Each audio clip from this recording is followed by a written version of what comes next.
doido. Tá ligando esses carros aí, esse carro é um problema. É, meu. Olha, cheio de problema com óleo. Eu só não vou mais dele. Tá cheio de problema com óleo. Tá cheio de problema com óleo. E vou tá. É.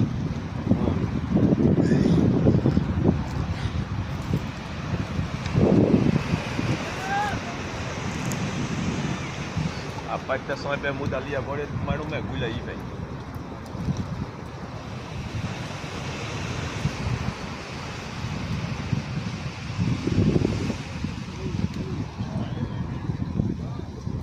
Bichão bonito, né? Olha pra aí.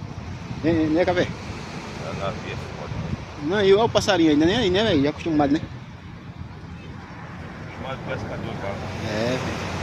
Ele fica esperando os caras chegar com rede, né? É.